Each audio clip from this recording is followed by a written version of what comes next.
tranquille. Je suis homosexuel. J'ai une vie ratée et pour moi, ça a été une souffrance permanente. Un homme, une femme, un enfant ou deux enfants, c'est la vie et puis c'est tout. Le reste n'est que de la poudre aux yeux et puis de l'embobinage. J'ai demandé à ma mère comment c'était mai 68, comme j'ai demandé à ma grand-mère comment c'était la guerre. Je me dis qu'un jour mes enfants vont me demander « Maman, comment c'était mariage pour tous ?» Et qu'est-ce que je vais leur répondre? Je pensais qu'on avait évolué, on régresse. Ça a toujours existé, l'homophobie, les agressions. Ce qui se passe aujourd'hui, c'est qu'elles sont de plus en plus violentes. Nous demandons, nous, la repénalisation de l'homosexualité. Même quand on n'est plus rien dans notre tête, il ne faut jamais arrêter de se battre. Et un jour, les choses seront acceptées. Oui, c'est possible de vivre heureux, d'être un pédinguine et d'être heureux.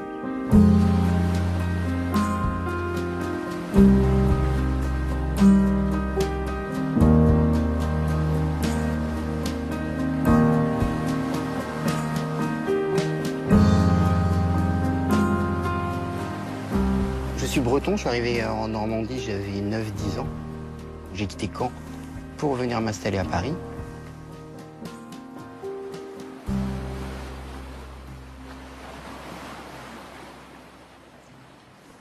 Le 19 juillet, je rentre d'une semaine de vacances à Barcelone avec ma petite cousine et nous décidons, comme pratiquement tous les jours, avec Albert, mon meilleur ami, de sortir, donc boire un verre au Cargo, ensuite au Banana.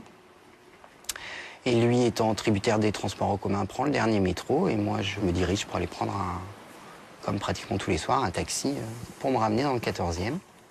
La dernière fois qu'on m'a vu, c'était le 19 juillet donc au Banana et on m'a retrouvé le 21. Donc plus de 20 heures après, agonisant, le corps en sang, dans la cité, dans le parc des Lilas à Thiers. Arrivé à l'hôpital, ils m'ont aussitôt plongé dans le coma. Mon pronostic vital était plus qu'engagé. Enfin, je devais vraiment pas être capable de vivre seul et de pouvoir témoigner encore aujourd'hui.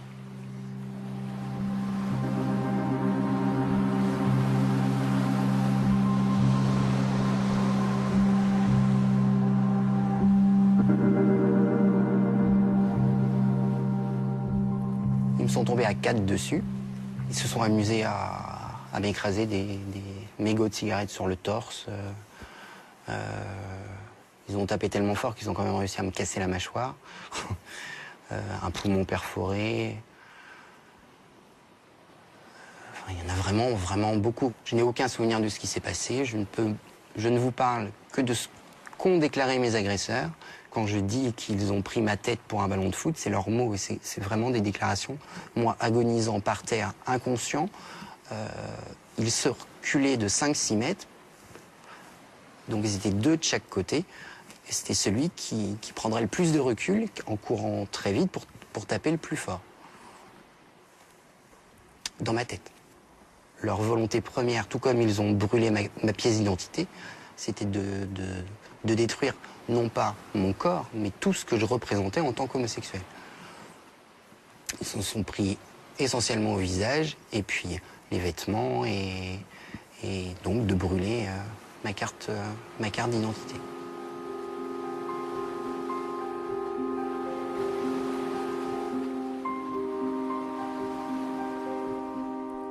J'ai, Dieu merci, souvenir de rien, mais 2 ont quitté la scène et se sont isolés dans le véhicule.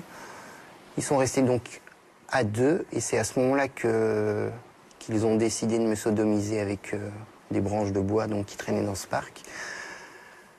Et ensuite de cacher mon corps, enfin de le dissimuler sous des branchages. C'était pas le fait que je sois en train de mourir qui les choquait, mais c'était simplement que des promeneurs du parc puissent me voir nu. Ils ont quand même réussi à partir en vacances le lendemain. Ça, c'était un grand moment. Ça, je l'ai découvert donc, durant le procès. Ils ont diffusé les photos qu'ils avaient prises avec leur smartphone et qui sont bien datées du lendemain de mon agression. C'est-à-dire qu'ils me cachent mon corps, je suis en train de mourir, et eux, ils partent en vacances se vider la tête.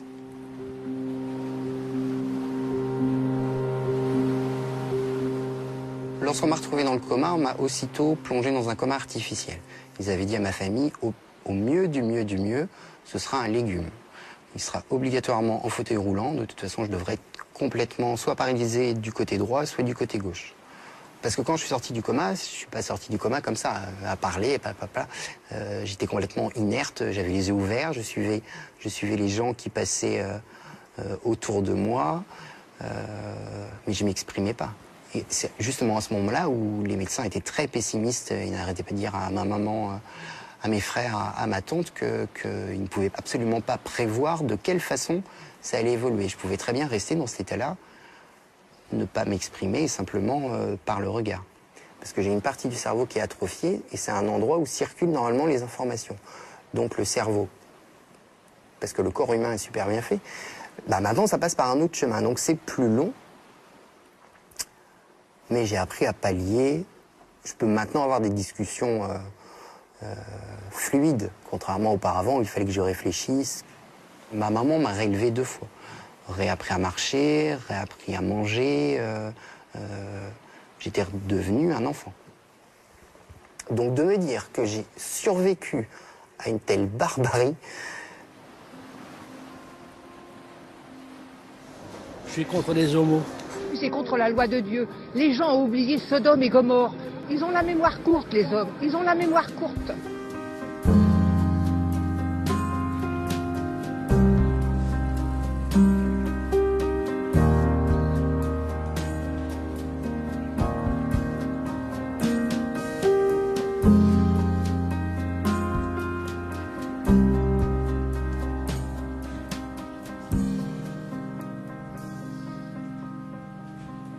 Je découvre que je préfère les filles. Je savais pas vraiment, mais c'est quand j'ai rencontré au lycée ma copine, la fille avec qui je suis aujourd'hui.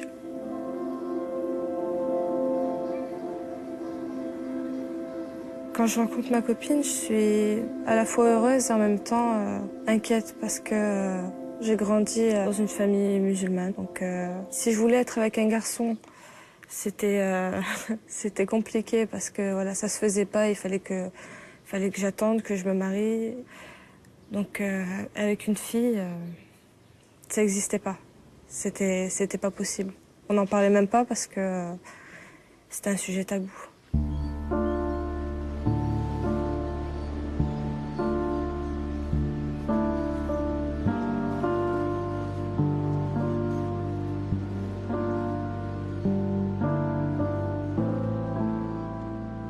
Mon père est informaticien et il aimait bien fouiller un petit peu tout ce que je pouvais faire et regarder. Forcément, il est tombé sur les discussions que je pouvais avoir avec ma copine et là, il est tombé de haut. Ça criait de partout, que ça soit ma mère, mon père ou commencer à dire des mots. Puis après, les jours passent, je vais à mon stage parce que j'étais au lycée, j'étais en stage et j'ai les amis de ma mère qui m'ont vu grandir, qui aussi acceptent pas parce qu'elles ont les mêmes principes que ma famille, qui sont venues me chercher à mon stage en folie, on va dire. Elles sont venues, elles ont même pas parlé à ma responsable ni quoi que ce soit. Elles m'ont attrapée, elles m'ont sortie de là et elles m'ont insultée tout le long d'une rue commerçante où il y avait beaucoup de monde jusqu'à la maison et j'ai pris beaucoup de réflexion. Les mots, c'est que je suis une perverse, je suis une nymphomane, je suis une salope. Parce que voilà, c'est ce qu'ils me disent, que je suis folle et que je dois choisir entre ma famille ou cette fille. Et moi, c'est pas possible. Je peux pas. Donc j'ai dit à ma mère que je pouvais pas choisir.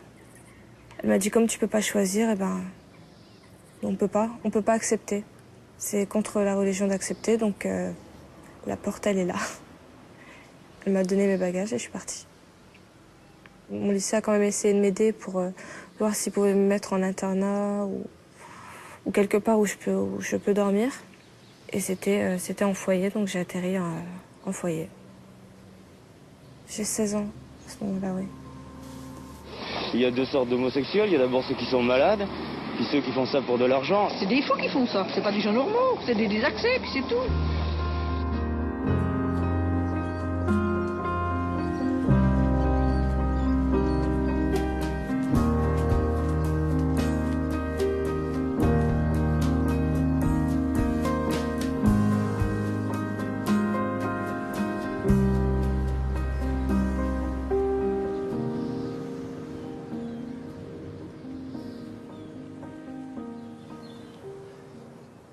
Bah qu'est-ce que t'as? T'as honte tout d'un coup? Ah, c'est vrai. Imagine que ça soit un de tes collègues qui passe, t'aurais vraiment l'air d'un con. Hein. C'est pas n'importe quoi, Thomas.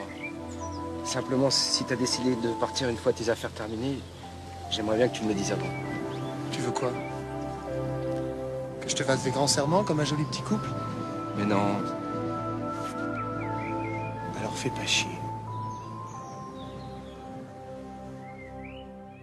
Alors, ce qui est étrange, justement, quand j'ai découvert cette homosexualité, c'est que je me suis pas posé de questions. Au contraire, j'étais très fier d'avoir trouvé. C'était bizarrement, étrangement, c'est pas si étrange que ça, mais ça a été libérateur quand même. Sans en dévoiler trop, mais se retrouver dans les bras d'un homme, c'était effectivement ce qu'il me fallait. Et non, je n'ai pas vécu la chose comme un gros changement. J'ai vu la chose comme une nouvelle vie. Ou une continuité, c'est-à-dire, ça y est, tu vas pouvoir être entièrement Laurent.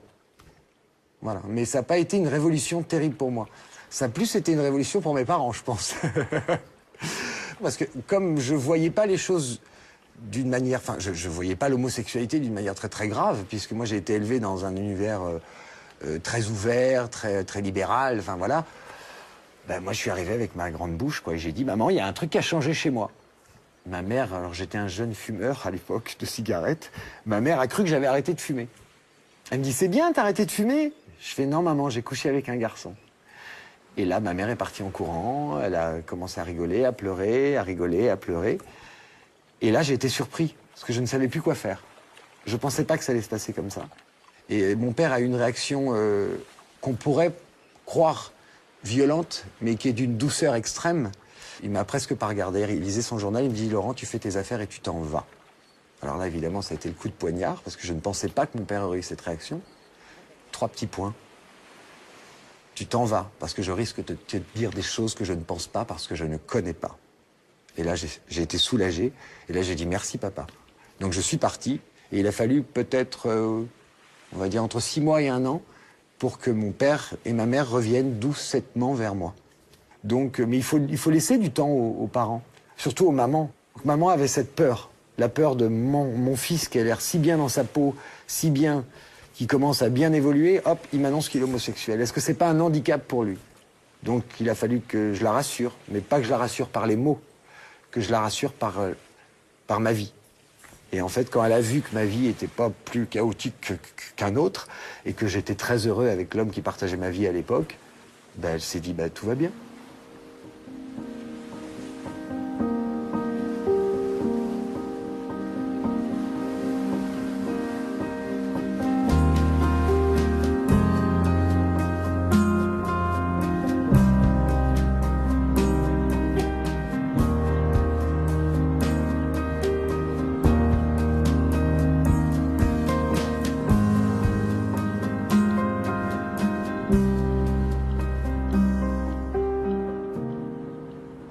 J'ai grandi dans un milieu juif orthodoxe. J'ai toujours connu ma mère la tête couverte. J'ai toujours fait, on appelle ça le Shabbat. J'étais un enfant heureux. Je me sentais aimé. J'aimais mes parents. Tout allait très bien. Un jour, je tombe amoureux d'un garçon qui a 22 ans. Bon, premier amour, donc je le trouve magnifique, adorable, gentil. Tout va bien. On vit l'histoire, la réelle histoire qui se passe entre nous, oui, en secret. Ma mère sentait qu'il y avait quelque chose qui n'allait pas, elle a fouillé dans mon téléphone et elle a découvert énormément de trucs. Je vais dire tout ce qu'un gamin de 18 ans peut avoir dans son téléphone, quoi. Et voilà comment elle a officiellement pris connaissance des choses. J'ai envie de dire, en l'espace de même pas 24 heures, je suis passé du gentil toutou, adorable, chouchou, à l'enfant insupportable, ingrat et complètement mauvais.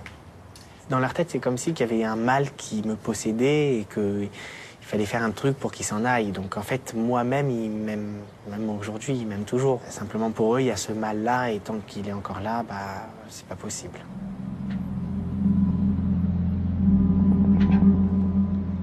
Et ma mère m'a emmené voir des rabbins, des médecins. J'ai fait parce que je me suis dit, et si je changeais réellement du coup? Donc à la limite, Et puis après, je me suis vite rendu compte que ça marchait pas pour moi. Alors j'ai commencé à dire oui, je suis gay et c'est comme ça. Là, les choses ont pris une toute autre tournure. Donc on avait plus de confiance du tout. J'avais plus le droit de parler à mes frères et sœurs. C'était des coups, c'était verbal, c'était physique, c'était psychologique, c'était de la manipulation, du chantage, des coups. Ils avaient des problèmes avec l'appartement. Et donc, il recevait une feuille et il disait tu vois, regarde où tu nous as emmenés. Quel rapport avec moi, quoi. Et bah, encore pire, c'est ma sœur qui a une mauvaise note à l'école. Bah, tu sais, c'est à cause de qui? Bah. Donc, c'était injuste. Voilà.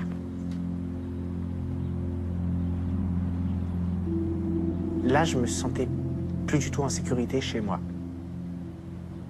Quand je mettais mes affaires au linge, au bout d'un moment, je me suis rendu compte que mon armoire, il n'y avait plus. Je me suis dit, quand même, maman, elle a du retard là dans le linge.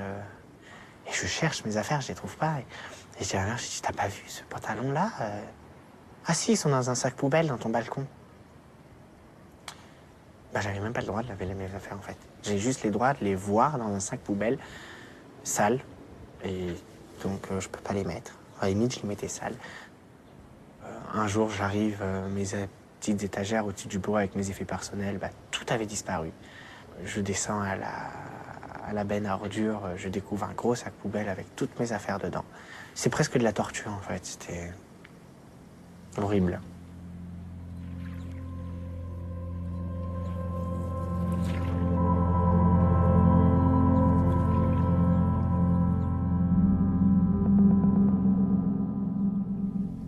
Quand j'ai mes bagages, mes parents me disent que je dois partir. J'étais en foyer, mais je continuais à aller au lycée. J'avais pas arrêté.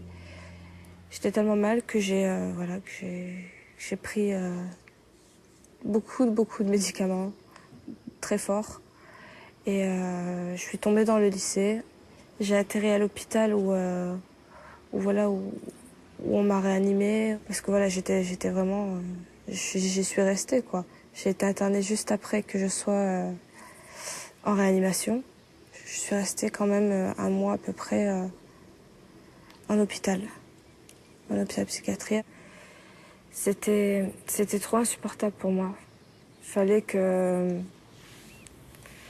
je revoie ma famille, que je leur dise que je les aime parce que c'est le cas. Et du coup, j'ai décidé de retourner chez mes parents. Donc de toquer à la porte et de leur dire que j'ai changé et je veux re-rentrer dans la famille. Je sais que je leur mens, mais je me dis que avec le temps, je vais m'y faire et je vais devenir comme ils veulent.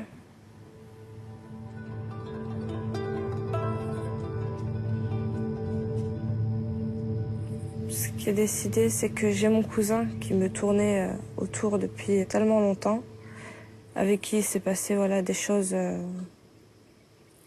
très dures. Il a profité de moi quand j'étais plus jeune. Moi, je le détestais, mais fallait que je sois avec quelqu'un. Et pour ma famille, c'était avec ce garçon que j'aurais dû être, que je devrais rester, parce que c'était avec lui que j'ai perdu une partie de moi. Voilà. Une fois qu'on s'est mariés, il y a eu de la violence physique, morale, tout ce qu'il peut avoir, il me l'a fait. Il m'a fait payer le fait que j'ai pu être avec une fille avant. Il supportait pas. Il m'a complètement séquestrée.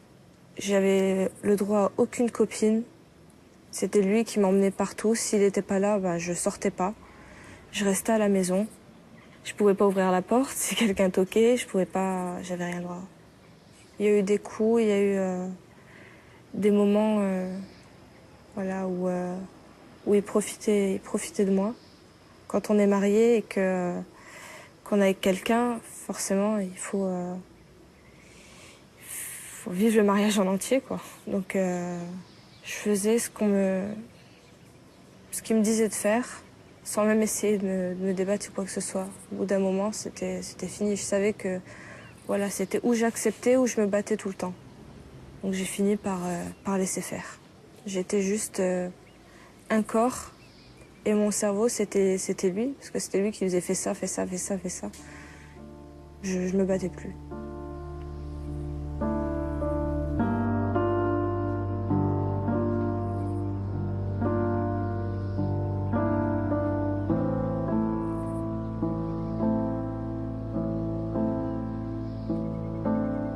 Mon père, il disait rien. Il disait rien parce que pour lui, ça ne le concernait pas vraiment. C'était ma vie avec cette personne et il fallait pas se mêler. Ma mère, elle laissait faire, mais c'était un peu plus dur pour elle quand même. Elle se rendait compte qu'il y avait quelque chose qui allait pas et que j'étais pas heureuse. Et le jour où elle m'a vue arriver avec un œil au beurre noir, là, elle a commencé vraiment à réfléchir, à se dire, mais et les bleus que j'ai pas vus, parce que celui-là, je le vois, ceux que j'ai pas vus. Donc, elle a préféré que je vive avec une fille heureuse plutôt qu'avec un garçon malheureux jusqu'à la fin de mes jours, quoi. Et il fallait le dire à mon père.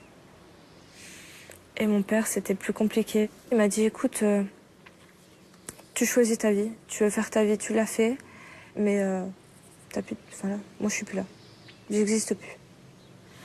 Donc j'ai décidé de partir et le jour du départ, le matin, j'ai voulu dire au revoir à mon père et effectivement c'était fini. Il était allongé sur le canapé, il s'est tourné et voilà. Il m'a plus reparler.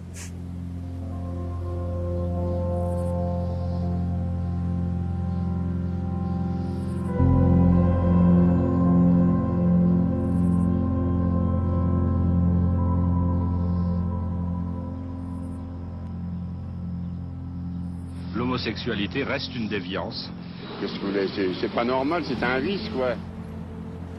Mon père est, paradoxalement, quelqu'un d'extrêmement calme. C'est quelqu'un de très respecté, énormément apprécié par les gens de la communauté, ses voisins, ses amis, ou des parents qui disaient je sais pas comment ton père il fait pour s'en sortir comme ça avec ses enfants, mais c'est vraiment un père exemplaire. Puis moi qui rentrais de la maison, je disais père exemplaire, ouais, super. Le fameux jour J, 21 mars 2013, il m'a frappé sévèrement. C'était très dur. Je me suis laissé frapper, je me suis même mis par terre, volontairement. Une sorte de soumission en disant « ça y est, tu veux que je m'arrête, je m'arrête ». Mais ça n'a pas suffi. Donc du coup, je me suis relevé, je lui ai attrapé les mains et je lui ai dit « voilà, je n'ai jamais levé de ma vie de la main sur mes parents. Et j'en ai vraiment pas envie de le faire, donc évite de me forcer à le faire. Je vais pas me battre avec toi, arrête ». Et là, il était choqué de mon comportement parce que je me suis toujours soumis un peu à lui en disant c'est mon père, il faut le respecter. Et là, je lui ai dit si t'es pas content, moi à la porte. Tant pis. Mais on le dit, mais on espère qu'il va pas le faire, quoi. Je veux dire, fais pas ça, s'il te plaît, je suis ton fils. Mais non, il s'est énervé. Et il m'a demandé de partir et de plus jamais remettre les pieds chez lui. Il neigeait, c'était le premier jour du printemps. D'ailleurs, je me rappelle sur les réseaux sociaux, les gens ils écrivaient printemps dans la neige. J'ai jamais compris comment il a pu faire une chose pareille. Je comprends très bien qu'on puisse pas vivre ensemble, ça, je n'ai aucun problème là-dessus. Mais il y a partir et partir, on peut partir la main dans la main en homme, quoi. En homme responsable, en adulte. Là, il n'y avait rien d'humain, on dirait une biche qui jette son fan parce qu'elle n'a plus l'odeur qu'elle voulait avoir, quoi. Tu ressembles plus du tout à ce que je pensais que t'étais, du coup, je veux plus de toi, même si t'as encore besoin de moi.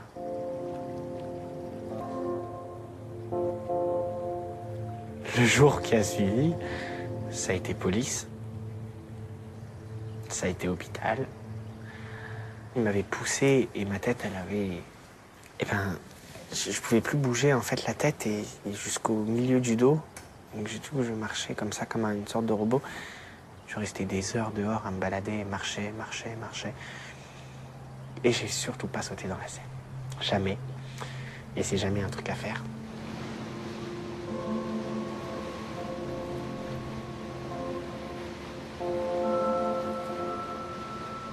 Aujourd'hui, après tout ce que j'ai vécu, je me dis que vivre sous un pont, c'est pas la pire chose.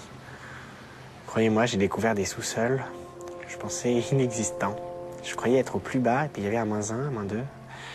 Et croyez-moi, il y avait même -100, je n'avais aucune conscience.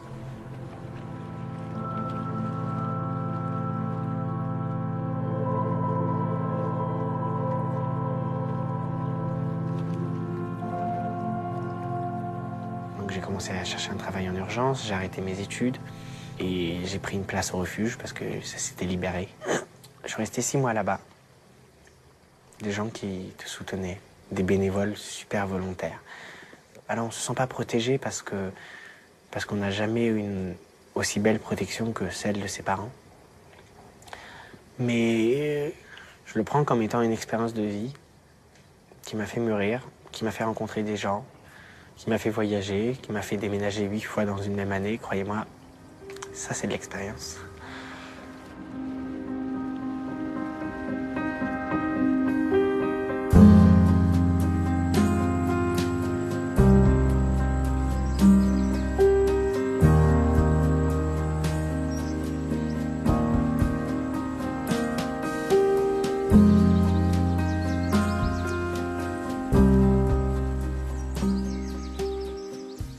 Quand j'ai 21 ans, 21 ans, je dirais qu'autour de moi, c'est vrai que c'est un petit peu particulier dans la famille. Ah bah oui, bah tiens, tu sais, il serait peut-être temps de te caser, ne sachant absolument rien de la vie. Quand je dis rien, rien. Donc j'ai accepté cette espèce je dirais, de compromis, puisqu'on m'a présenté un garçon que je ne connaissais pas, qui avait l'air, à ce moment-là, pas bien méchant, hein. Je me suis dit, il doit être comme moi, il est peut-être épris de liberté, et à nous deux, on va pouvoir peut-être faire quelque chose de sympa.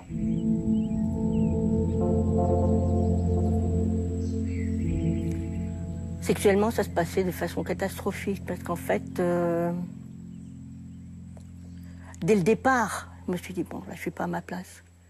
Sans pouvoir mettre de mots sur cette situation.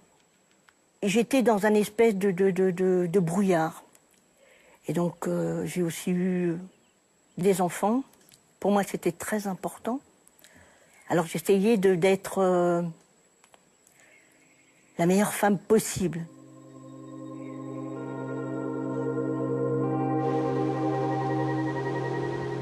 À Strasbourg, à un moment donné, il y avait un petit café qui était tenu par des lesbiennes. Où il y avait bien sûr que des lesbiennes. Et un jour, je prends mon courage à deux mains, parce que là, il m'a fallu du courage. Et je suis rentrée dans ce troquet. C'était l'Éden pour moi. Je me suis dit, mais c'est extraordinaire. Et j'étais bien.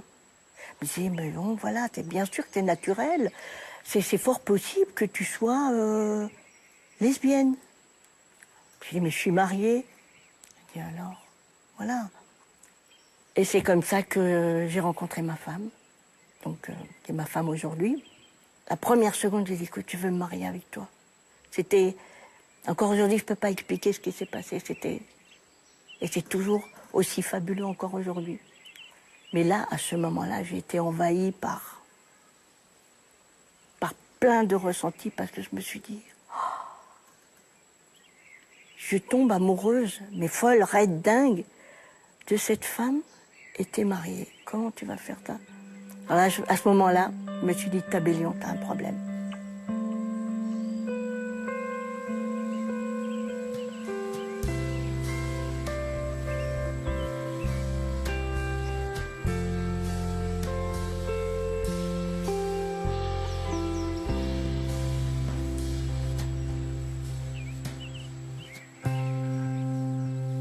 Je savais que le fait de quitter mon domicile conjugal serait terrible. Mais j'étais à des années-lumière de m'imaginer ce qui m'attendait. Donc il a téléphoné à toute ma famille en disant « Ouais, elle est partie avec une gouine, elle m'a laissé seule avec mes deux enfants. » Les collègues, pareil. Les amis, le désert de Gobi, il n'y avait plus personne, parce que j'étais vraiment la salope. Pardon pour le mot, mais c'était ça. Lesbienne, je quitte un mec aussi sympa pour une femme, alors là, j'étais la traînée. Ça les a bousculés, parce que c'est vrai que dans notre famille, des gouines, il n'y en avait pas. Hein. Et je dirais que si à ce moment-là, il n'y avait pas eu Marisa, je crois que je me serais foutue. J'avais des drôles d'idées. Je ne voyais pas le bout du tunnel, parce que tout venait de partout.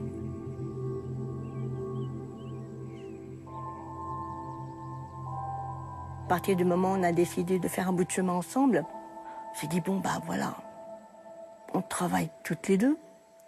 On va essayer de se trouver un appartement. Mais là, c'était l'horreur. Alors, à partir du moment où vous vous présentez comme un couple, puisque là, il était hors de question de raconter, de colocataire. C'était fini. On se présentait comme un couple. C'était en 94, hein. C'était hier. Les gens disent, ah non, on ne veut pas de gens comme vous. Bon. Puis on voit un petit peu plus loin, toujours dans le nord de l'Alsace, une annonce d'une petite maison. On déménage dans cette petite maison qui est adorable. Et on était tellement heureuses qu'on est descendu dans la rue, non pas dans la rue, dans la cour interne. Hein. Et on s'est pris dans les bras toutes les deux, puis on a pleuré, tu vois, parce qu'on s'est dit, bon, on a réussi. Et la personne, elle est sortie, la propriétaire, et là, elle a commencé à nous insulter. Je ne veux pas de gens comme vous. Et là, c'était terrible. Alors, elle nous mettait des crottes de chat. On avait plein de plantes devant, des géraniums qui étaient très fleuris. Elle nous a mis du javel dans toutes les plantes. Elles ont toutes crevé. Elle nous éteignait elle nous coupait l'électricité. À plusieurs reprises, elle sortait, elle était très violente. Elle nous insultait. Et c'est vrai qu'un jour, c'est la première fois que ça m'est arrivé. Elle m'a tellement poussée à bout. Je l'ai prise au collet. C'est une personne âgée, elle avait l'âge de ma maman. Je l'ai collée au mur. Marisa m'a retenue, je ne sais pas, j'avais juste une envie, très franchement, de lui fracasser la tête contre la maison. Donc là, on s'est dit, bon, dans ces conditions-là, on ne peut pas rester. Moi, je découperai tout ça en tôle. Pourquoi, madame? Parce que ce n'est pas normal. Le bon Dieu nous a pas mis sur terre pour ça.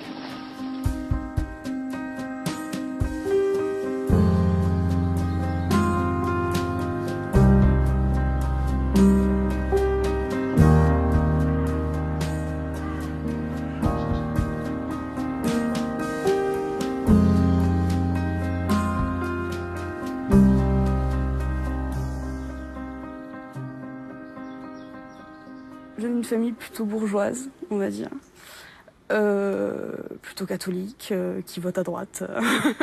La famille traditionnelle, la plus traditionnelle dans le sens romantique du terme. Pour moi, ma grand-mère, c'était vraiment qu'est-ce que t'es une petite fille gentille et agréable, vivement que t'as un mari et vous aurez vraiment des super beaux enfants, intelligents et enjoués, et voilà. Et quand je me suis rendu compte que j'étais lesbienne, pourquoi je changerais ça? J'étais la même personne, exactement la même personne, j'avais les mêmes envies, la même éducation, les mêmes valeurs, les mêmes croyances, que ce soit spirituelles ou politiques. Ma sexualité, ce n'est qu'une sexualité, ce n'est rien d'autre. Pourquoi j'allais remettre en question tout ce qui constitue ma vie? La seule chose que j'avais à remettre en question, c'était ce que j'allais le faire, avec qui j'allais le faire. C'est la simple question, avec qui j'allais le faire.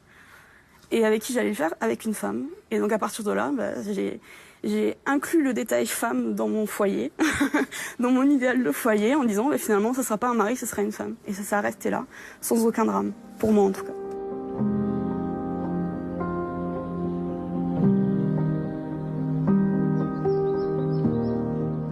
Au départ, je décide de cacher ma sexualité à ma famille. Parce que mes parents étaient quand même de droite et qu'on était en pleine investiture du pape et qu'ils étaient très contents d'avoir un pape plutôt extrémiste. Donc ça refroidit un petit peu. Et je leur en ai parlé plus tard quand j'étais vraiment pas sûre, parce que dès le départ j'étais sûre de ma sexualité, quand j'étais à l'aise avec tout ce que ça impliquait.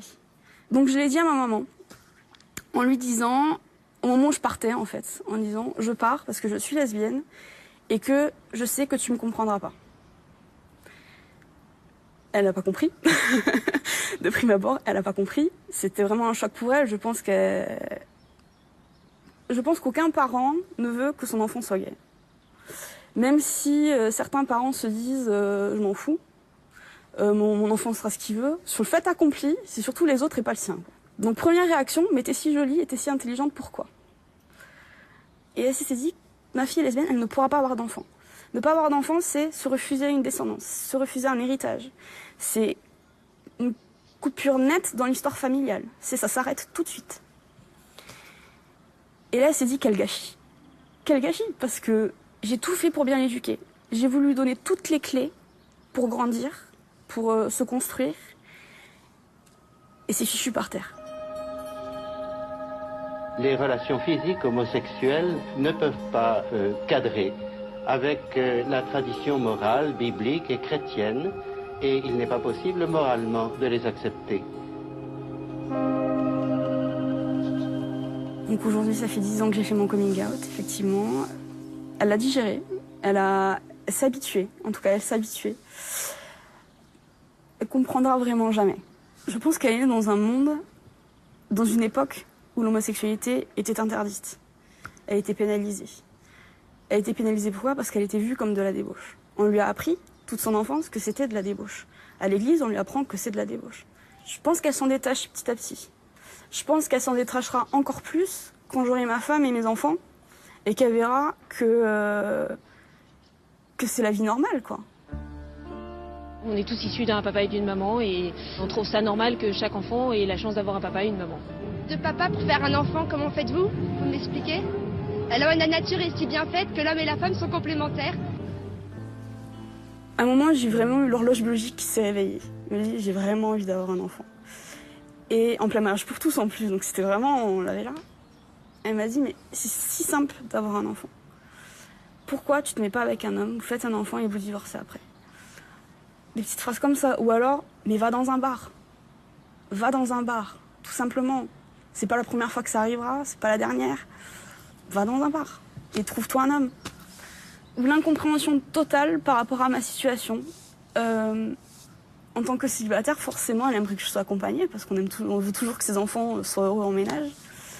Et qui me dit, si tu trouves pas des gens comme toi, peut-être que t'es pas dans le bon endroit, peut-être que t'es pas dans le bon cercle social. C'est des bons sentiments, juste c'est malvenu. Parce qu'elle ne comprend pas, parce qu'elle me propose. Et si t'allais dans des clubs échangistes, si t'allais t'inscrire sur un site libertin, parce que ce sont des gens comme toi. Des gens comme moi, dans quelle mesure? Oui, parce qu'ils sont ouverts à une autre sexualité que celle communément admise, et au niveau des valeurs. Et quand elle me dit ça, c'est terrible, parce que j'ai l'impression que tout ce qu'elle m'a inculqué, elle le met à la poubelle. Voilà, elle m'a appris que dans la vie, pour être heureux, il fallait avoir une petite famille, s'occuper, être généreux avec les autres, etc. Et surtout, on m'a appris qu'il fallait que je sois droite dans mes bottes, qu'il fallait que je sois... Oui, que j'ai vraiment des valeurs traditionnelles. Et parce que je suis lesbienne, on envoie tout ça à la poubelle.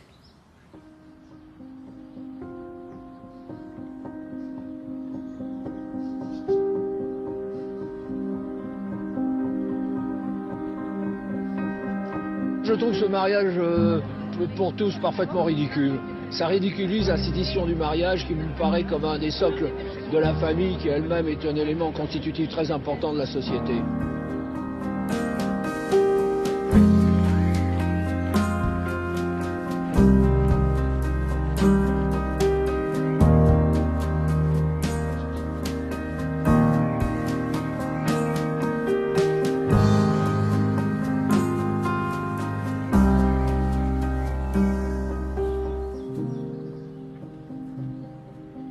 Un soir, au mois d'avril, mon copain et moi, on quitte une fête chez des amis. On marche bras dessus, bras dessous, ce qu'on fait pas souvent en public. Mais on avait bu quelque chose, on était joyeux, c'était une belle soirée avec des amis. Et là, voilà, le pire arrive. Moi, je reçois des coups, je tombe. Il faut dire que pour moi, ça devient tout de suite noir devant les yeux. Je me souviens pas grand-chose. Probablement 2 ou 3 mecs se lâchent sur moi, donnent des coups de pied dans le visage pendant que je suis par terre, qui fait des fractures dans mon crâne. Je perds une dent, j'ai la bouche pleine de sang et les lèvres déchirées. À ce moment-là, moi, je suis inconscient. Olivier essaie de me protéger en hurlant. Là, ils partent. À un certain moment, je me réveille et je commence idiotement à chercher ma dent. Et je dis, je veux rentrer, je veux rentrer. Olivier me dit, non, non, reste. J'étais dans une mare de sang. Il faut attendre les secours. Bon, mes souvenirs sont un peu troubles de cette nuit-là. Après, j'ai l'idée de me réveiller dans une ambulance qui me ramène au plus vite vers les urgences. Et donc, on a été attaqué. Olivier a entendu dire « aide des homos ». Les mecs sont traversés et ont commencé à lâcher leur haine et leur agressivité sur nous. Je passe la nuit sur les urgences après l'agression et en rentrant chez moi, je dis il faut prendre une photo pour montrer aux salauds, quand ils les ont trouvés, ce qu'ils ont fait. Olivier donc prend une photo de mon visage. Je porte encore la chemise blanche de la même nuit qui est pleine de taches de sang. Et très vite après l'avoir placé cette photo sur Facebook, il y a un mouvement qui se développe. En anglais, c'est pas un viral. Ça commence à tourner en rond, à être partagé. Et là, après quelques heures, on se rend compte que ça fait extrêmement vite. Il y a des journalistes qui nous appellent. Et voilà, dès le lendemain, il y a la presse française, il y a Reuters, il y a l'Agence France Presse qui veulent parler à nous. Donc ça prend une énorme ampleur.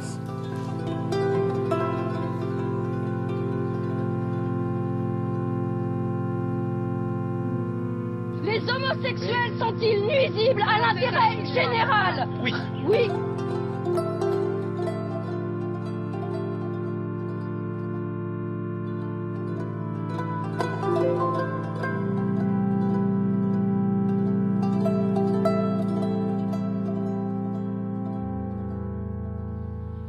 En étant gay, en étant lesbienne, on sait que forcément il y aura des gens qui vont pas accepter. On sait qu'il y aura des fanatiques, qu'il y aura des extrémistes. On le sait. Ça existe. Mais avant les manifs pour tous, il y a une entente cordiale. Les manifs pour tous, je l'ai vécu comme un harcèlement moral. C'était H24, tous les jours, 7 jours sur 7. C'était, je me lève le matin, j'allume la radio, Brigitte Bardot a dit ceci, Christine Boutin a dit cela. Je sors de chez moi, j'ai des affiches sur les panneaux, j'ai des affiches sur les murs, j'ai des tags par terre. Je vais dans le métro, je me fais tracter une première fois. Ou des gens bien sous tout rapport, hein. Vous savez, ils sont jamais ils sont toujours très beaux. Moi, je les trouve très beaux. Toujours très propres. Très accueillants, qui vous disent « venez avec nous ». Bien sûr. Je rentre dans le métro, bon, ça commence déjà à peser. On sent la journée qui commence mal, quoi. Je travaille dans un milieu aisé. Où les catholiques sont très présents. Donc au travail, chez moi, hein, dans ma galerie, j'entends « Ah oui, il faut qu'on aille dimanche, attends, on va pas laisser passer ça, c'est pas possible, quelle honte, quelle débauche !» Tous les jours, on rentre chez soi, on allume le journal de 20h, et là vous avez les images de millions de personnes dans la rue qui crient que vous êtes une abomination. C'est une loi qui est contre nature, en fait, et qui mène la France à sa perte dans l'immoralité, dans la débauche, dans tout ce qui est contraire à la loi naturelle, en fait. Et ne pas laisser passer une pareille ignominie. Petit à petit, je me suis mis à pleurer, d'abord dans mon lit, puis un petit peu plus tôt, journal de 20h, et puis un peu plus tôt à 16h, et puis dès le matin. On se remet pas en question, mais on est obligé de craquer. Et d'autant plus que ces gens-là, les manifs pour tous, c'est des gens comme moi. C'est des gens qui ont été éduqués comme moi, que je fréquente tous les jours, que j'ai fréquenté dans mes études, que je fréquente dans mon travail, parfois même dans ma vie personnelle par amitié familiale. C'est des gens que ma mère fréquente et apprécie. Je me suis sentie rejetée par ma propre famille spirituelle, ma propre famille sociale. J'avais vraiment l'impression d'être une malpropre et qu'on me jetait à la rue. Et en plus, je travaille dans l'histoire et l'art. Donc, tout ce qui se dit, chacune de leurs pancartes, dans ma tête, j'ai une référence. par rapport à l'histoire des Noirs aux États-Unis, par rapport bien sûr à la Shoah. Et je me dis, on y vient. C'est le début, parce que ça commence toujours tout doux, vous savez. Ça commence toujours avec des petites piques, l'air de rien. Et les gens se disent, oh, laisse-les parler. C'est toujours comme ça. Sauf que, moi je me dis, où est-ce qu'ils vont s'arrêter? Où est-ce que ça va aller? Parce que c'est tout ce qu'ils veulent. Que je dégage.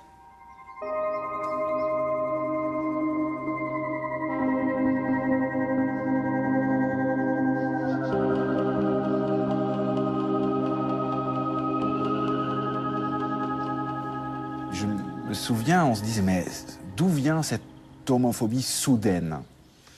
Et on s'est rendu compte que ce n'était pas du tout une homophobie soudaine. Cette homophobie, cette haine de l'autre, était toujours là. Là, elle est devenue explicite, car je pense beaucoup de gens qui ont manifesté, et surtout leurs leaders, un homo ou lesbienne ici ou là, ça ne les gêne pas trop, tant qu'ils ne sont pas trop proches, et ce n'est pas ta propre famille. Mais oh là, dès qu'ils commencent à devenir visibles, réclamer des droits, de l'égalité, hein, des droits comme tous les autres, ni moins ni plus. Soudainement, il y avait des garçons et des filles, et des hommes et des femmes, dans la rue, visibles, bientôt à la mairie, dans leur salle de fête ou salle de mariage, et là, non. Et donc, ça a inspiré une certaine peur, et donc une énorme haine. Ça l'a rendue explicite, mais j'en suis convaincu qu'elle était déjà là. Après 136 heures et 46 minutes de débat, l'Assemblée nationale a adopté le projet de loi ouvrant le mariage aux couples de personnes de même sexe.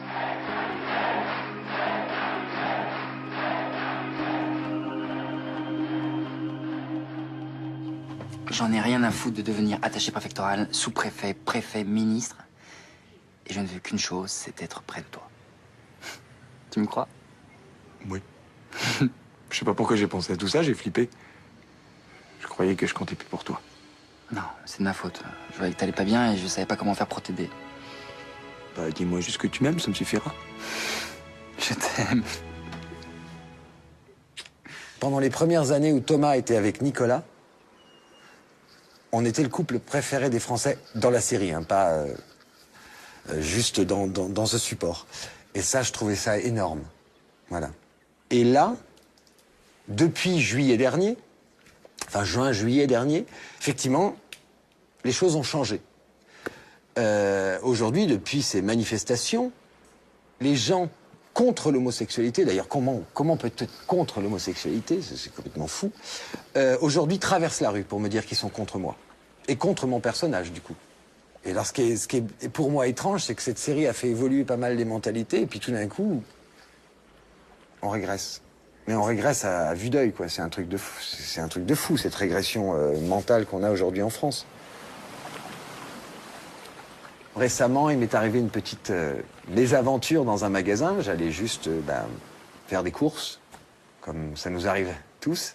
Et effectivement, un monsieur n'a pas dû apprécier que je partage son magasin. Il n'a pas supporté qu'un homosexuel, parce que c'est ça, enfin, qu'un PD, a priori qu'un gros PD, je crois. Moi, on va pas épiloguer, parce qu'évidemment, c'était très cru, hein, très imagé. On aurait même pu faire des dessins. Je me suis retourné en lui disant de rester à sa place. Et effectivement, il est resté à sa place, sauf que ce monsieur a eu la bonne idée de me suivre et de m'attaquer par derrière, dans le dos. Voilà. Je suis blessé pendant 1 mois et demi, épaule démise, côte cassée, certaines choses.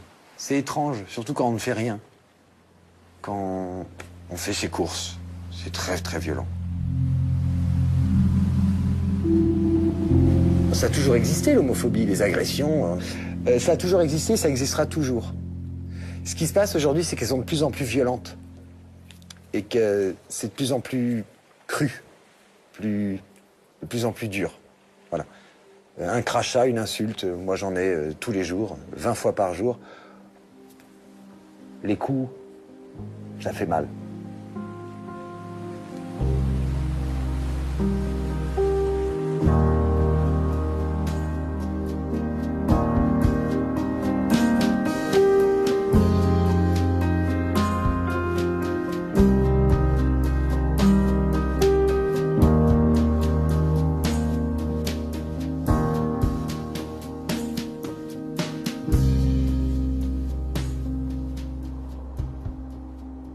Je suis un fils d'ouvrier, initialement. Mon père a travaillé dans une usine de pneumatiques. Mais par contre, mes parents avaient un point d'honneur à ce que leurs enfants suivent des études et puissent réussir dans la vie. J'ai intégré l'ESSEC, l'École supérieure des sciences économiques et commerciales, et j'ai eu mon diplôme de l'ESSEC en 1969. Je voulais d'autant plus réussir, si vous voulez, que ça avait été un sacrifice financier important pour mes parents. Pour moi, c'était une évidence. Je ne me suis même pas posé la question. Pour moi, il fallait que je réussisse. Je suis rentré au Crédit Agricole en 1976 et ma carrière a été essentiellement commerciale. Souhaitant évoluer, je devais passer le concours interne du Crédit Agricole. Donc, à l'issue de ce concours réussi, j'ai postulé à maintes reprises et je n'ai rencontré que des échecs. Officiellement, j'ai postulé 14 fois. À chaque fois, j'ai eu une réponse négative. Le fait que je n'ai jamais pu obtenir un poste correspondant à mes aspirations, en dépit du fait que je sois diplômé d'une grande école de commerce, en dépit du fait que je sois déclaré apte à exercer des fonctions managériales de haut niveau. Je ne peux qu'en déduire que mon orientation sexuelle a joué un rôle imminent. J'ai eu le sentiment, effectivement, que j'avais atteint ce qu'on appelle le fameux plafond de verre, c'est-à-dire cette limite au-delà de laquelle vous ne pouvez jamais, que vous ne pouvez jamais dépasser. Ce fameux plafond de verre qui n'est connu que de ceux qui le posent, c'est-à-dire les managers, décideurs, et de celui qui s'y cogne. Oui, j'ai eu ce sentiment-là et jusqu'à mon départ en retraite, il a bien fallu que je me rende à l'évidence que je ne passerai jamais ce fameux plafond de verre.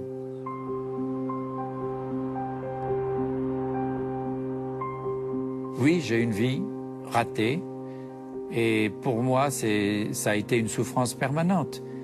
Car ce combat, cette lutte pour exister, je l'ai menée tous les jours, tout au long de ma vie, depuis le début de ma vie, jusqu'à maintenant. Ne trouvant pas ma place dans cette société, je largue les amarres régulièrement, je pars ailleurs et ça m'apaise. Quand je bouge, quand je voyage, quand l'environnement est différent, quand les gens sont différents, quand la culture est différente, j'oublie. J'arrive à être moi-même et je revis.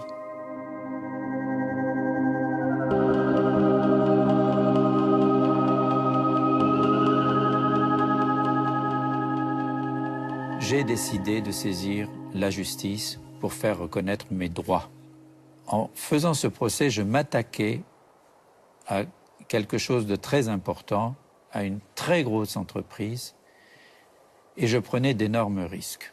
Ce procès a duré 8 ans. Naturellement, le Crédit Agricole a crié au scandale, a dit que c'était impossible, c'est pourvu en cassation. Et la Cour de cassation m'a donné raison et a condamné le Crédit Agricole pour discrimination homophobe. Donc pour moi, il s'agit d'une grande victoire, car c'était la première fois en France qu'une grande entreprise était condamnée pour discrimination homophobe à l'égard d'un de ses salariés.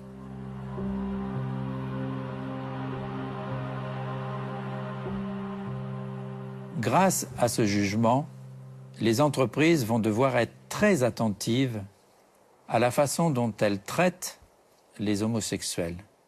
Oui, je suis fier de l'avoir gagné, ce combat. Je suis fier parce que ça me réhabilite, à mes yeux, aux yeux de certains, mais je suis fier aussi parce que je crois qu'à travers ce jugement, j'ai fait, à mon niveau, à mon modeste niveau, avancer la cause homosexuelle.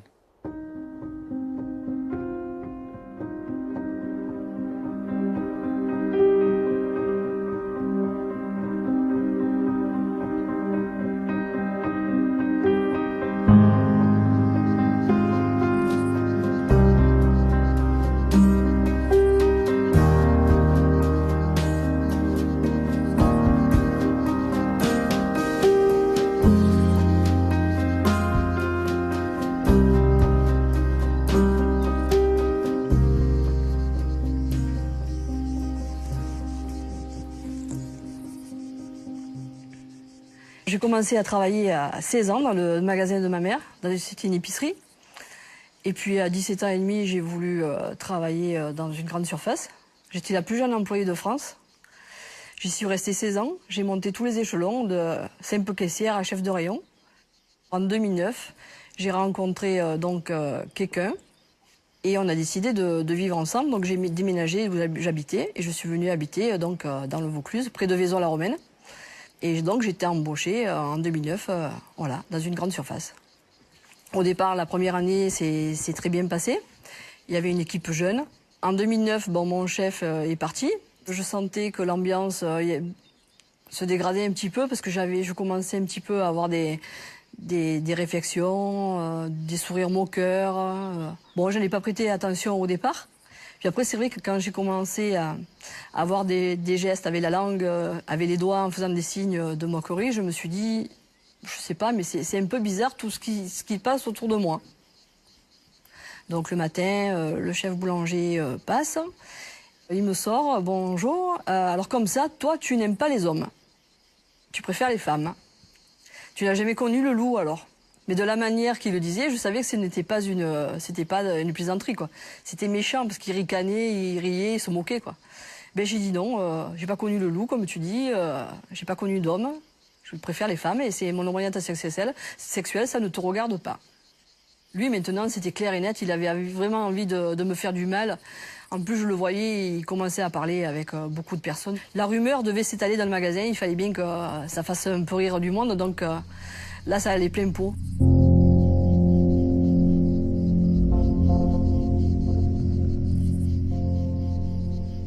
Je me suis retrouvée avec un nouveau chef de rayon, une femme. Cette personne-là me faisait des réflexions de plus en plus méchantes. Un jour, elle me dit, tu sais que moi, je joue aux boules, je fais les concours de boules. Si tu es célibataire à l'heure actuelle, t'as qu'à venir à Nyons. Il y a plein de gouines qui font les tournois de boules. Tu en trouveras bien une qui t'intéressera. Ça a été la première réflexion qu'elle m'a dite. Après, un matin, elle s'approche de moi avec son combi, puis elle le passe. Puis elle me fait « Alors, la grosse glandeuse, t'as pas encore fini de mettre en rayon. Pour bouffer de la chatte, là, tu es bonne, mais pour mettre en rayon, tu prends du temps. » Alors là, je suis restée baba parce que je ne parle pas du tout comme ça, je ne suis pas vulgaire. Donc ça m'a mis à plat, quoi. Donc là, j'ai dit maintenant, il faut que ça s'arrête, quoi. Donc avec mon patron, on avait des réunions pratiquement toutes les semaines, j'avais des réunions et je lui dis voilà, on en est venu de la gouine à maintenant à bouffer de la chatte, à bouffer des moules. J'en peux plus, à bouter le gazon. J'ai dit moi, des réflexions comme ça, je n'ai jamais entendu ça de ma vie, je ne le supporte plus. Et donc, il m'a dit, mais ça va se passer, t'inquiète pas, parce que c'est le sujet de conversation en ce moment dans le magasin, ça va passer. Après, ça a été encore plus méchant, les derniers jours, on va dire, ça a été vraiment méchant. Donc, un matin, j'étais accroupie en train de remplir mon rayon. J'entends un gros bruit qui s'avance de plus en plus. J'ai juste le temps de me relever et de mettre les mains en avant. Et j'avais le Rolls, on appelle ça les Rolls, des grandes surfaces, où il y a la marchandise rentrée qui est posée dessus. Le Rolls qui me fonçait dessus pour m'écraser, pour me coincer dans le rayon. Donc j'ai eu juste le temps de mettre les mains en avant pour arrêter le combi, sinon elle m'aurait écrasé contre un rayon. Je suis allée chercher mon chef de rayon et je lui ai dit, écoute, maintenant, il faut vraiment que tu fasses quelque chose pour moi. Et là, il m'a dit, Martine, écoute, je sais qu'elle est folle, je sais qu'elle est homophobe, je ne peux rien faire pour toi. Je sais qu'il est allé aussi parler à mon patron. Et mon patron, vous savez ce qu'il lui a dit? Il lui a dit, c'est les aléas du travail, c'est les aléas de la vie. Point barre. On n'en parle plus. À la maison, je dormais plus, je commençais à moins manger, je faisais des cauchemars, j'étais vraiment très mal. C'est la première fois que ça m'arrivait dans mon travail et je me faisais vraiment du souci. Je partais vomir le matin au travail. Ça m'arrivait souvent d'aller aux toilettes, de vomir. Quand il arrivait le week-end, j'étais contente quand je ne travaillais pas le samedi après-midi parce que je me disais, je suis à la maison, je suis en sécurité. Le dimanche, je suis en sécurité. Et quand il arrivait le dimanche, je commençais à être mal, je me disais, ça y est, dans quelques heures, je vais repartir. Un jour, ils vont me lyncher, ils vont me frapper, quoi. J'avais de plus en plus peur. Alors que moi, depuis 37 ans, je bosse, j'ai jamais été au chômage de ma vie. Je ne voulais plus aller travailler.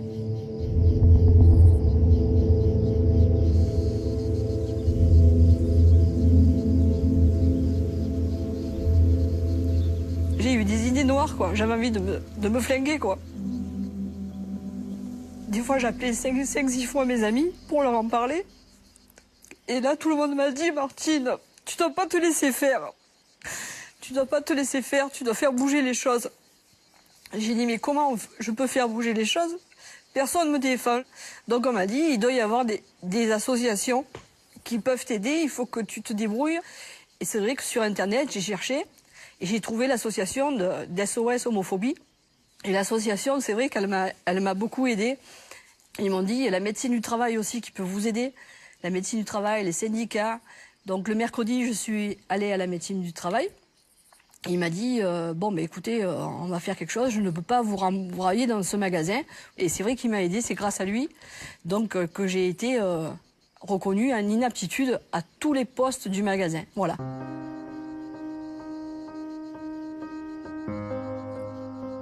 Je sais que dans une grande surface, je ne pourrai jamais plus y travailler. Quand je vais dans un grand magasin, je sais que je suis mal à l'aise.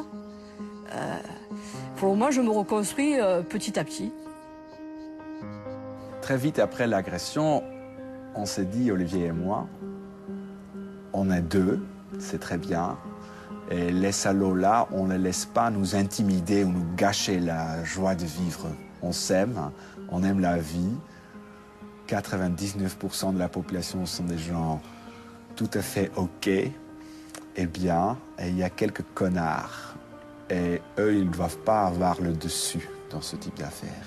Ce qui m'attriste, je peux dire maintenant que moi, en tout cas, je ne suis pas resté aussi confiant, que je suis plus trop à l'aise dans l'espace public, que j'ai peur de m'installer sur une terrasse dos vers la rue. Surtout quand on est dans le métro ensemble ou dans la rue, on se tient absolument pas la main et ça nous arrive même de se séparer un peu l'un de l'autre pour pas être reconnaissable d'un couple homo. Ça m'attriste énormément car je trouve ça une faiblesse, donc je suis en colère contre moi-même. Et c'est nul. C'est comme nous, un cœur puni ou une sorte d'interdiction de territoire. Et on est des victimes, merde. J'y pense tous les jours. C'est-à-dire qu'aujourd'hui, je vais faire attention à certains endroits, à certains événements. Je vais être beaucoup plus... pas peureuse, c'est-à-dire que je vais éviter qu'ils puissent penser, ces gens-là, que je les provoque en me trimballant dans la rue. C'est compliqué. Hein. Je suis maintenant le PD agressé à vie. Hein. Il y a vraiment cette comparaison entre ma vie d'avant et la vie de maintenant où je ne peux plus... ou même si je ne suis pas parano, je suis donc survigilant. C'est-à-dire que si je me promène dans la rue et que j'entends un bruit violent, je vais faire un sursaut. Tout m'inquiète. Mes 4 agresseurs ont été condamnés 3 à 20 ans de prison et le 4e à 16 ans de prison. Pour tentative de meurtre, acte de barbarie, séquestration et le tout en réunion. Et avec, bien sûr, pour la première fois en France, la circonstance aggravante de l'homophobie. Parce que là, 20 ans, on est sur un meurtre réel. C'est-à-dire que je ne suis pas là à parler. C'est des peines pour un... Mais ce que la Cour a manifestement bien compris, c'est que là, je m'exprime, je parle, ok, je vis seul, mais par contre, je n'ai jamais retravaillé. C'est quelque part comme si j'étais mort. J'ai plus une vie dite normale. Je pense que je suis une battante quand même, avec tout ce qui m'est arrivé. C'est la première fois que ça m'est arrivé, mais j'ai quand même envie de m'en sortir pour montrer justement aux gens qu'on est des gens normaux, comme tout le monde. Donc c'est ce que j'ai fait, j'ai cherché sur Internet un très bon avocat, parce que je veux gagner. Je veux gagner cette affaire, je veux qu'il soit condamné au prud'homme comme au pénal, surtout au pénal. Je veux que ces personnes soient condamnées, qu'elles soient punies, qu'elles ne refassent jamais plus ça à personne. Parce que des homosexuels, il y en aura toujours de partout. On ne peut pas nous détruire, on ne peut pas nous exterminer. Donc il y en aura dans le magasin. Je veux que ça lui serve de leçon. J'ai un ami qui a perdu ses parents, mais il a tellement une belle image de ses parents. Il les vénère tellement que Je l'envie presque, en fait. C'est quand il dit « ma mère, c'est la meilleure mère au monde » et « mon père, c'est le super papa, super héros ». Il n'a pas 6 ans. Il a 35. Je veux dire, hey, c'est un homme d'affaires et qui gagne bien sa vie. Je veux dire, c'est pas quelqu'un qui rêve un peu. Et comment il parle de ses parents et quelle importance il leur donne. C'est tellement beau.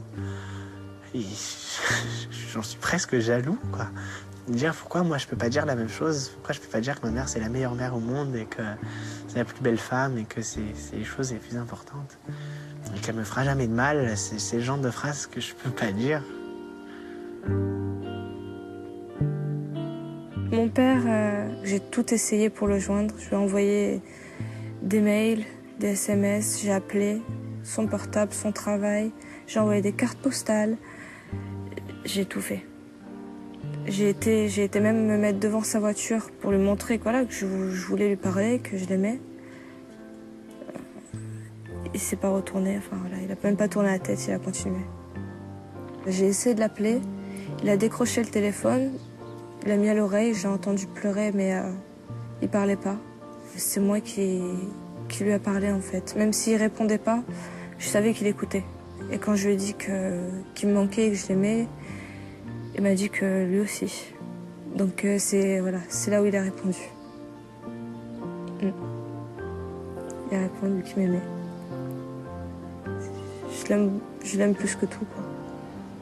Voilà. Malgré les choix que je fais, c'est mes choix et je les ai pas choisis. C'est mes choix et je les ai pas choisis. Ouais.